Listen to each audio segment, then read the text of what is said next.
Unquote, Love, Unquote, by New Amsterdam. Chapter 9. The other side of the bed is cold, sheets pulled crisply back into place. Kirishima rolls over to glance at the place where Bakugo had slept. It gives no indication that he was ever anything but alone. Sighing, Kirishima stretches his arms over his head and blinks at the sunlight flickering into the room. New light, a new day. He needn't carry the weight of yesterday's emotions. Bakugo's bags are already packed, set to one side of the bedroom door. He must have woken a while ago and left the room as soon as he was able. Kirishima gets dressed and repacks his own bag. This vacation was always going to be short, but Kirishima never imagined it'd leave him so hollow. He wanders into the kitchen and sees half the group seated at the table, nibbling on breakfast and talking amongst themselves. Chido and Yaoyorozu sit to one side, heads bowed together as they discuss something. When they hear Kirishima approach, they look up suddenly and nudge over to make room for him. "Don't worry about it," Kirishima says, not taking the space now between them. "I'm just looking for Bakugo." "He was here to eat a little while ago," Yaoyorozu tells him, "but he left as soon as he'd eaten." Kirishima runs a hand through his hair. "Figures." "Yo, Kirishima," Chido says, tugging on the end of his t-shirt to stop him from walking away. "Everything okay?" She looks straight into his eyes when she asks, and Kirishima knows that he's not doing a good job of keeping up the act. Chido isn't asking Kirishima the fake boyfriend if he's alright. She's asking Kirishima, the real person she knows. "Yeah," Kirishima says, forcing a smile. "I just misplaced him, that's all. I'm gonna go find him before he gets too grumpy about it." Chido's sharp gaze follows him out the kitchen. In the open and interconnected rooms of the first floor, it's easy to track the murmur of voices until he picks out the one he's searching for. But before Kirishima steps into the living room to follow the sound of Bakugo's voice, he pauses. "You'll do it," Bakugo is saying roughly. "You fucking owe me." "You don't need to threaten me," a voice that Kirishima recognizes as Midoriya responds. "Honestly, Katchan, you know You owe me." Bakugo repeats the words with all the venom of a snake's bite. "You'd be nothing if you hadn't been riding my coattails our whole lives, would you? So when I ask you for something, you shut up and do it." Midoriya lets out a long, suffering sigh. "You know that's not true. Maybe in the beginning, but you know I'd do you a favor anyway, right? We can just have a conversation, like normal people, like friends." "Shut up, Deku," Bakugo grinds out. "I'll ask them," Midoriya confirms. "I'm sure they'll be happy to do it anyway." "Whatever." Bakugo's voice is like the burn of an open palm hitting gravel and scraping open. "This isn't me asking you for help. Don't get any ideas." "Of course," Midoriya says, his voice echoed by his nervous, abortive laugh. "You'd never ask me for help. I know that." When the conversation doesn't continue for a moment, Kirishima backs up from the doorway. And not a moment too soon. Bakugo comes out of the room with his hands in his pockets, brows drawn together in a sharp V over his eyes.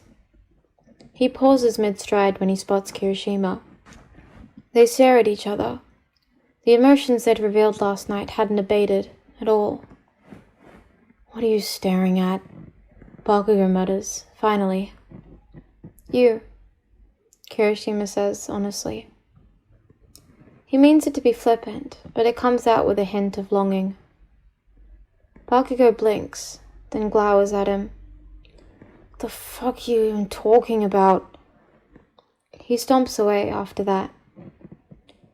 Kirishima had thought that they'd talk things out, that he'd explain to Bakugo that he really is happy with how things are. If Riot gets famous, what does it matter what role Kirishima has in it? He's happy with how things are, and just because he hasn't lived up to every one of his dreams, it doesn't mean he's failed. He's told himself these things over and over again, and if he can just get Bakugo to believe them, everything will be alright. But maybe Bakugo would see through those lies. Kirishima-kun. After Bakugo's gone, Midoriya pokes his head out of the doorway. What are you doing out here by yourself? There's something about his expression, open and inviting, that topples the last of the walls Kirishima has been trying to build up. He slumps against the wall, covers his face in his hands. I fucked up, Midoriya, he says. I fucked up so bad. He hears Midoriya step towards him, and when he uncovers his eyes, Midoriya is leaning over him, frowning as his gaze flicks to one side, to where Bakugo had just been. I was worried about this, he says under his breath. Then out loud, don't worry yourself too much for Ka-chan's moods. I want to make him happy, Kirishima says. I want to impress him. I want him to be proud of me. Midoriya gives him a wobbly, sympathetic smile. You probably do, more than anyone else. But Ka-chan is a complicated person, and if you beat yourself up every time he gets upset, you won't be happy. There's the echo of experience in what Midoriya is saying, drawn from a wealth of memory. When Kirishima doesn't respond, Midoriya keeps going. It took me a long time to figure that out. Ka-chan is... It's hard to step away from him once you get close. I don't want to intrude too much on what's going on between you two, but if he's opening up to you, it's because he values you. So, give yourself some credit, okay? Kirishima rubs at his eyes with the heels of his hands. Damn, Midoriya. You're really smart.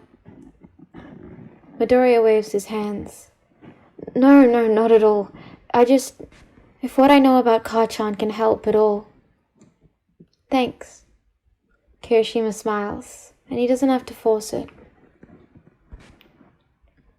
The beach house seems like a dream, as soon as they return home to their apartment. The schedule of present mic concerts on their wall is slowly ticking down, with fewer and fewer left. They return to a series of messages from their label and manager, asking about studio times and the last few songs they need for their full album. It drags them away from thoughts of Sero and Bakugo and everyone else, if only for a little while. Kirishima sits at the kitchen island, one foot flat against the seat of his stool, and the other dangling as he knocks his pen against the counter. His notebook lays open in front of him as he crosses out words and scribbles down new possibilities. You've been at that for hours, Kaminari says from the couch. You want to take a break? No. Kirishima bites down on the inside of his cheek. We need just 2 or 3 more. I can finish this. Kaminari shrugs. Suit yourself. He turns back to Jiro. She's leaning over her phone, rapidly tapping out a new message. Kaminari groans. Hey, aren't you supposed to be the workaholic and I'm the slacker? You are the slacker, Jiro says without looking up. She bites down on a smile before she sends off the text. Kaminari throws his hands up in the air. You're all impossible. You know, I thought this was a bad idea from the start. We start hanging out with a bunch of people who are too pretty and too successful, and it throws us totally out of whack. This is all your fault. He points an accusing finger at Kirishima. Kirishima looks up. Huh? Kaminari shakes his head. This is exactly what I'm talking about. You know, you don't even look happy right now. Are you sure you want to keep this up? Kirishima knows what he's talking about, even if he doesn't want to admit it. He frowns, turning pointedly back to his notebook. He doesn't think his scribbles, full of dark thoughts of inadequacy, would convince Kaminari that his fake relationship was any better of an idea. Hey, Kirishima. Ashido wanders into the kitchen. She looks, well, she's wearing another of Kirishima's old t-shirts, the neck hanging off one of her shoulders. Her hair is a tangled cloud around her head, her eyes tired and ringed with residual dark makeup. She hasn't wanted to talk about Sero. Kirishima had asked the first day they'd been at home, and then again, but Ashido had grinned and dodged the subject. Whatever she feels, it's clearly taking a toll, but Kirishima doesn't know how to help. "What's up?" Kirishima asks. Ashido pulls up a stool, scooting close so that she can look over Kirishima's shoulder at his notebooks. "I want you to help me write a song." That's not how they work, usually. But Kirishima looks up and says, "Okay, what about?" Instead of answering the question directly, Ashido frowns.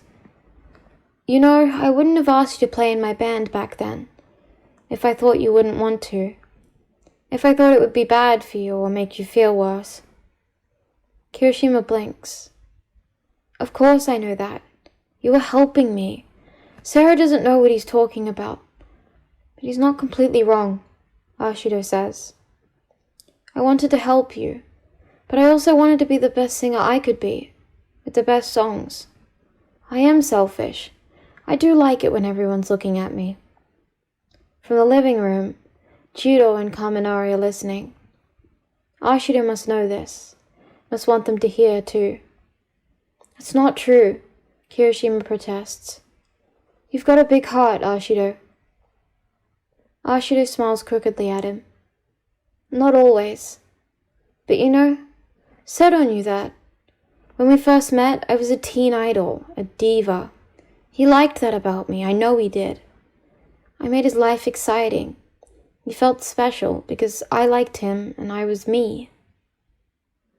A heavy weight falls on Kirishima's chest. He's felt that before. Not from Ashido's perspective, but from Sero's. Of course, it feels good to be noticed by someone who doesn't have the time for anyone else. Of course, it feels good to be the one liked by someone who only ever hates. It's addicting, it's affirming, it's dangerous. But he knew that. Ashido's brows furrow, and her hands clench into fists. He knew that when we started dating, so he doesn't get to hold it against me now. He doesn't get to judge me. "He's a jerk," Jiro says from the living room couch. "You don't have to feel bad based on what he said, Ashido." "It's fine," Ashido says, shaking her head. I'm feeling a lot of things. And that's what we do, isn't it? We turn feelings into music." Kirishima catches Jiro's eye across the room. An understanding settles between them. The potency of what Ashido is feeling should be, channeled into something. Kaminari drums his fingers against the arm of the couch. "I don't know whether I want to hug everyone, or tell you all to get back to work." He sounds harassed about this. Jiro scoffs, then loops an arm around Kaminari's shoulders. "We can do both. Hand me that sheet music." Jiro and Kaminari work on music, while Kirishima continues to scribble out his lyrics with Ashido's input. Beside him, his phone buzzes against the counter. He frowns when he sees who the message is from. "Sero, 12:15. Can we get 3 tickets for your next show?" Kirishima takes a moment to consider his response before sending it. "Kirishima, 12:17. Maybe not the best idea to ask me for a favor right now." "Sero, 12:18. It's not for me, it's for him." There's no need for Kirishima to ask for clarification. He wonders if he can keep this up, if he even wants to see Bakugo right now.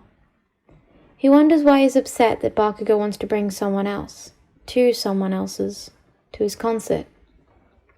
But he still hasn't learned to say no. Kirishima, 12:20. Okay. The show is over before Kirishima even realizes it's begun. He's so focused on not looking towards the VIP box, on not relying on seeing Bakugo there, the time passes him by entirely. After the set, he stumbles off stage with the rest of Riot, and it's only the ache in his muscles and the sweat beating down his brow that tells him he was there at all. Yamada is in their waiting room backstage, pulling a comb through his golden hair, even though it's been sprayed into a solid mass. He glances when they enter, pocketing the comb to offer a thumbs up.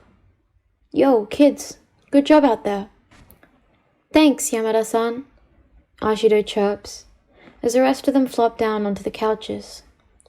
After months in residency with Present Mic, their stamina is much better than it had been when they were just playing at clubs and the like. But the impact of the show still hits them. Yamada says, giving them a considering look. "We're winding down to the end now. Have you all thought about what you're doing next?" Kirishima's head falls back against the couch. He hasn't given it any thought at all. Ashido's been the one to guide most of Riot's trajectory, and the management from their label. But the gig with Present Mic had been stable enough that none of them had thought past it. The last few weeks have flown right by them. Kaminari says, "We'll think of something." "Sure," Yamada says, though there's a skeptical glint in his green eyes. "I've got to get on stage, but the staff dropped that off for you." He points towards a large cardboard box in the corner, then heads out the door. Ashido lets out an excited squeak as she lunges for the box. "What's that?" Jiro asks, barely lifting her head. "Oh, merchandise!" Ashido dazed, pulling the box open. "Kaminari had the idea, and the label loved it, so—" Kaminari goes over to join her, a smug expression on his face as he pulls out a set of soft cotton hoodies out of the box. The first is purple, with Riot's black speech bubble logo printed across the front. "Here, Jiro." He tosses the hoodie at her, then sniggers as it lands over her face, and she growls at him. Ashido grabs a pink hoodie from Kaminari, and immediately pulls it on over the black dress she's wearing, zipping it up and twirling it around to model for the rest of them. There's a yellow one for Kaminari, and finally, a red sweatshirt lands on Kirishima's lap, and he looks down at it with a sense of wonder. When they've all put theirs on, matching except for the colors, they look exactly like Kirishima imagines them, variations on a tune, the same melody played in different keys. He smiles widely, fingers lingering on the soft hem of his hoodie. "You know what the problem is, though?" Ashido says, scooting in next to Kirishima on the couch. "Now, when we see people in our merch, we'll know exactly who their favorite is." "That's not the problem, that's the point," Kaminari tells her. He wears his hoodie over his black tank, so that from head to toe he sports the sharp contrast of lighting against the night sky, all yellow and black. "Don't be too jealous when mine sell out first, you guys." "I'm not holding my breath for that," Jiro tells him. "Pink's gonna win," Ashido adds. "I think we're all gonna do just fine," Kirishima says. He imagines a sea of their colors, evenly interspersed. He doesn't need it to be dominated by red. Riot is all of them, and whether someone wants to wear purple or yellow won't change that. Ashido elbows him in the side. "Where's your manly pride? Tell us you're gonna beat all of us." She dissolves into laughter, Kaminari joining in with her. Someone looks sharply on the other side of the door, and then one of the stage managers pokes her head in. "Sorry to interrupt, but some of the VIP guests would like to come backstage and meet you. Should I send them in?" She looks directly at Kirishima when she asks the question. Bakugo hadn't wanted to come backstage last time. "It's your boyfriend," the stage manager says, a sly smile playing on her lips, because, of course, she's just one more person who only knows the public version of the story. She has no idea that Bakugo and Kirishima are fighting or frustrated with each other, or however they'd left it. And how could she know when Kirishima himself couldn't even figure it out? Yeah, that's fine, Kirishima says. Send them back. She tilts her head to give him a questioning look, but quickly disappears behind the door again. He brought people with him, didn't he? Kaminari asks. Who do you think it is? Kirishima shrugs. Honestly, I have no idea. He doesn't even want friends. But some part of Kirishima is more angry than curious. He can't imagine Bakugo inviting even Uraraka to come see a concert with him, and he certainly never spent more time than he had to with Midoriya or Yaoyorozu. Even Sero he only tolerates, really. But is Kirishima just completely unaware of another category of person in Bakugo's life? Someone he likes more than all these people he's forced to spend time with or passively tolerate? Is there someone he likes more than me? Heat washes over him. He's been working so hard, trying his best to break through to Bakugo, and he just casually shows with friends? What the fuck is that? There's a knock at the door before it opens, again. Kirishima looks up, face set into fierce lines, and then his jaw drops. The first person to enter the room is tall and broad-shouldered. His eyes are dark, but his hair is a shining gold, curled over his brow in a way so perfect it must be natural. Kirishima has seen his face before, plastered over town in posters for the indie film with some French title. Lemelian? Something like that. Togata Mirio, who has so many acting awards it's almost laughable, given that he's only a few years older than Kirishima. Coming up right behind him, following like a shadow, is a lanky young man with pale skin. His dark hair is cut jaggedly, shadowing his eyes and framing his face. His hands flutter nervously at his sides, bellying the aesthetics of his outfit. Combat boots and ripped black jeans, leather bracelets at his wrists, and a choker tight around his neck. Kirishima's heart stops. Oh my... holy... He can't even get the words out as he jumps to his feet, pointing at the man. Your Sun-Eater! I mean, Amajiki-san. A red flush paints Amajiki Tamaki's face as he grabs for Togata's arm and turns his face away from the room. Yes, he says, his voice soft and resigned. Kirishima barely registers that Bakugo has entered the room behind them. He's too busy rushing forward to stand in front of Amajiki, eyes wide and full of stars. Your music is incredible. I've seen you in concert 5, maybe 6 times. Every chance I got. You're such an inspiration. I don't even know what to say. Amajiki doesn't look Kirishima in the eye, face cast down with embarrassment. Beside him, Togata chuckles. We could say the same about you, couldn't we, Tamaki? Good job, Riot. We loved your show. Amajiki nods, mumbles. You were awesome. Kirishima is sure that his smile is about to split his face in two. Even after Riot was signed to the same label as Sun-Eater, he'd never thought he'd have the chance to meet the other band's frontman. Amajiki is one of the most adaptable musicians Kirishima has ever heard, his songs shifting styles and genres as easily as a chameleon shifts colors. Kirishima lays awake at night and prays to have a fraction of that genius. Tamaki loves going to shows, Togata is saying, as the rest of Riot gathers around them. But sometimes it's hard because we get recognized too easily, and all we want to do is listen to the performers, you know? But then, Midoriya, well, I guess it was actually Bakugo here, wasn't it? Invited us here, and we just had to come.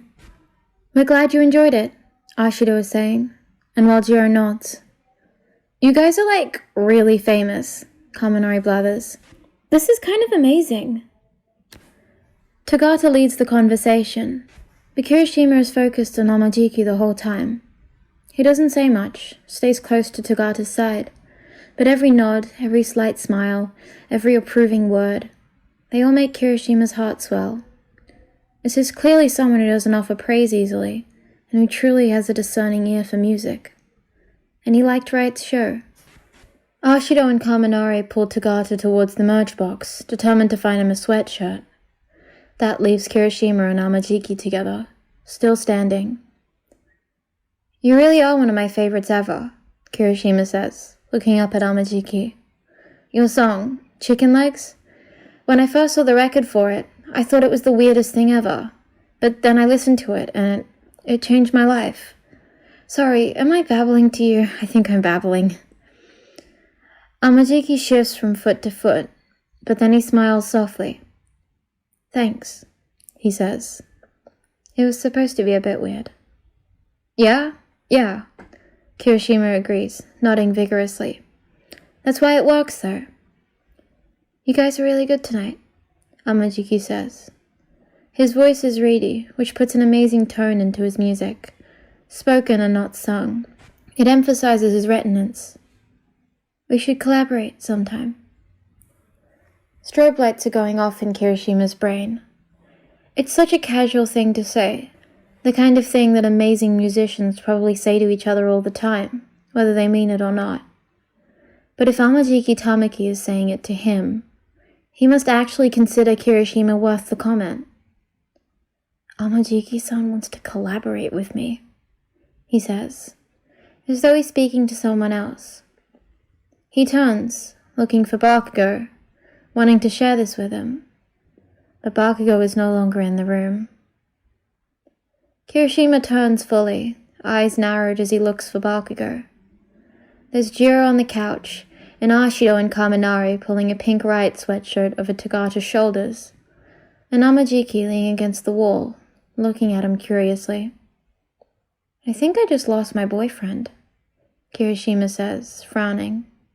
I should probably go rescue mine, Amajiki says, under his breath. Kirishima doesn't know whether he was meant to hear that, and when he glances back at Amajiki, the other man lifts a single finger to his lips. As their eyes meet, an understanding passes between them. Kirishima's been entrusted with a secret. He nods, places his hand over his heart for just a moment. Then he calls out, Anyone see where Bakugo went? Jiro points out the door. He said he had to get some air. Kirishima doesn't know how he could have missed that. He takes his leave of the rest of them, then races out into the hallway. It takes him only a minute to find the stage manager, who points him towards the back entrance. A good place to go if all you want is air. The back entrance leads out into the parking lot for staff and crew. It's fenced off enough that no over-enthusiastic fans could find their way back there. There's a storm inside of him, the cold front of his anger meeting the solid warmth of his excitement. Bakugo had invited Tagata and Amajiki tonight, or he'd asked Midoriya to invite them on his behalf. Why had he done that? And why would he do it and then not stick around? Kirishima grinds his teeth. He just can't figure Bakugo out. Is all of this just for his own purposes? Or did he know that meeting Amajiki was one of Kirishima's dreams? He pushes open the doors leading outside, then stops in his tracks. As summer comes to a quiet close, warm rain falls. The paved parking lot is lit by a series of floodlights, bright and glaring against the damp ground. The atmosphere is muggy and oppressive. The light catches on the falling rain, each drop visible for a moment before it continues to fall past the beam of light. Through it, Kirishima sees Bakugo. He's standing utterly still, his head tilted towards the sky. Rain plasters his pale hair to his forehead and neck, and he doesn't blink to shield his eyes from the drops. Over his maroon t-shirt, he wears a white button-down that's turned transparent, soaked through. Rain drips down his neck and pulls at his collarbones. His hands are clenched into fists at his sides. Kirishima is frozen at the sight. How could he have ever stopped noticing Bakugo, even for a moment? His gravity is so strong it pulls the breath out of Kirishima's lungs. As Kirishima looks at him now, he can't decipher what Bakugo is feeling, why he's doing this. There's anger in the tension of his clenched hands, the pull of his spine. He glares up at the sky with bloodshot eyes, but his expression is more empty than angry. What are you doing? Kirishima calls out, as soon as he finds his voice. Bakugo doesn't respond. Instead, he closes his eyes and stays very still. It's like he's gathering strength. He lifts his hands to rub the rain off his face, and then finally he turns to look at Kirishima. Fucking nothing. Why do you care? He shivers as he speaks. The weather is warm enough that Kirishima doesn't mind getting slightly damp, but who knows how long Bakugo has been standing out here. His clothes are completely soaked. I can get behind the whole manly you against the weather thing, Kirishima says, stepping forward. But this is a little much. Bakugo glares at him. His forehead and cheeks are red. Dude, Kirishima says, you look kind of awful, or as awful as you can look anyway. The color in Bakugo's cheeks deepens. Stop saying shit like that. One side of Kirishima's mouth lifts into a crooked smile. I can't help it, I blabber. Obviously, Bakugo grumbles. You never know when to shut up. He takes a step towards Kirishima, but sways on his feet. Kirishima lunges forward to steady him, and Bakugo doesn't even bother trying to fight him off. He ends up leaning against Kirishima's side, shivering. You're burning up, Kirishima tells him, concerned. He pulls away from Bakugo for just a moment, tugging off his hoodie so that he can drape it around Bakugo's shoulders. It's slightly too big for him, making him look young and vulnerable as it hangs off him. Come on, let's get out of the rain. Bakugo grunts, but doesn't resist as Kirishima guides him back into the building. He shivers again, sending beads of water out of his hair. As they step through the hallway, he pulls his arms through the sleeves of Kirishima's hoodie and tugs it tighter around himself. Kirishima gurgles out a laugh. You're the first person to have my merchandise. Bakugo gives Kirishima a sideways look. Makes sense, he mutters. I'm your fucking boyfriend. Right, Kirishima thinks distinctly. Bakugo in a Riot hoodie would definitely make for good photo ops. How do you know Amajiki-san anyway? Kirishima asks, sticking close to Bakugo's side. I don't. Deku did a movie with Tagata. He makes friends everywhere. Kirishima hums softly. You know, I've figured something out about you, he says. What's that? Bakugo eyes him suspiciously. You must be a huge Riot fan, Kirishima says smugly, because you came back a second time. Bakugo shoves at Kirishima. Fuck right off, shitty hair.